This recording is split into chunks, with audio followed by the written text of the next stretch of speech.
Bienvenidos una vez más. Hoy hablaremos de la quinta etapa, los reyes y los profetas. Recuerden que estamos viendo todo el caminar del pueblo de Israel hasta el momento en que llega a Jesucristo. En esta quinta etapa vamos a hablar de los reyes y los profetas, que se ubican entre los años 1025 hasta el 587 años antes de Cristo. Más de 400 años abarca esta quinta etapa. Ante la crisis de la época tribal, el pueblo pidió un rey y eligió a Saúl. A su muerte le sucedió David, quien conquistó la ciudad de Jerusalén y le hizo capital de Israel. Gobernó unos 30 años, conquistó muchas tierras, amplió el territorio del pueblo de Israel.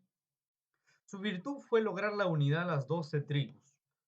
Luego de David le sucedió su hijo Salomón. Su gobierno estuvo marcado por la explotación a los campesinos, cobro de impuestos, centralización del poder en el templo y en la corte. Este estilo de gobierno llevó a la ruptura de la unidad del reino. En los lugares donde se desarrollan el escenario geográfico de Israel es sobre todo Samaria y también Jerusalén.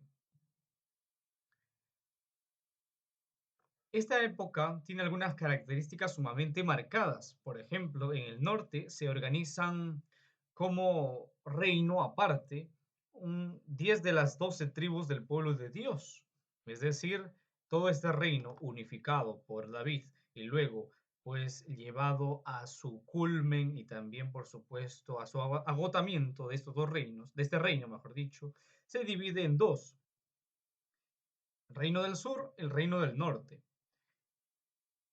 10 de las 12 tribus de Israel, 10 de las 12 tribus de Israel se van al norte, pero en el reino del norte la mayoría de los reyes tomaron el mal camino, hicieron alianzas con los reyes vecinos para así satisfacer sus deseos de grandeza. Por eso se levantaron los profetas para denunciar las injusticias e idolatrías. Aquí encontramos algunos profetas como Elías y Eliseo, Amós y Oseas, que son un buen ejemplo de esta denuncia que realizan a estos reyes que forman parte del reino del norte. Hacia el año 722, este reino fue destruido por el imperio asirio y de modo que este reino fue destruido.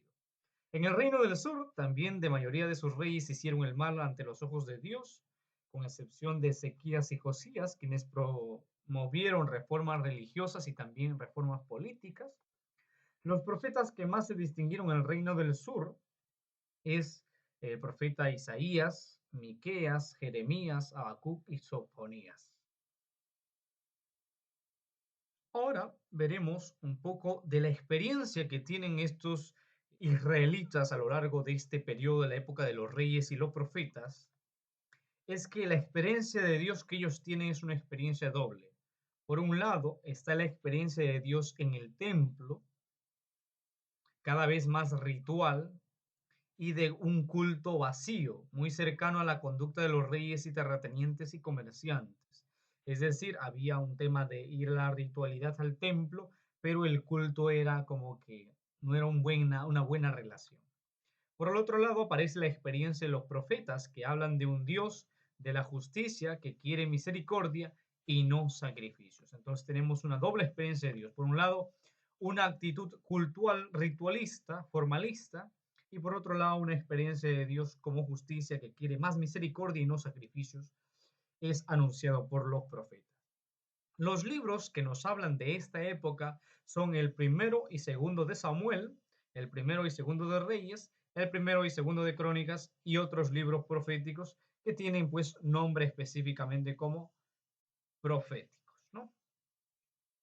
Hasta aquí hemos visto teóricamente lo que es la primera etapa, la quinta etapa, mejor dicho, la etapa de los reyes y los profetas, donde el reino fue unificado por un conjunto de hombres que gobernaron. Por ejemplo, David unificó a todas las 12 tribus, luego llegó Salomón, Salomón colocó bastantes impuestos a este reino formado por las 12 tribus, luego por de los excesos que hubo entre cobrar tributos, un culto vacío, idolatría, y surge la línea también davídica, se dividen el reino en dos. Tenemos el reino del norte y el reino del sur. El reino del norte se aliaron con los pueblos paganos, de modo que cometieron injusticias delante de Dios y por lo tanto al final desapareció. Luego el reino del sur siguió con la línea de David, es decir, los que gobernaron ahí pues de vez en cuando sí sobresalían. Y esta experiencia que tiene el pueblo judío de Dios es una experiencia doble, por un lado ritualista y por el otro lado Dios no quiere sacrificios, sino quiere misericordia, es decir, una conversión del corazón en esta época de los reyes y los profetas.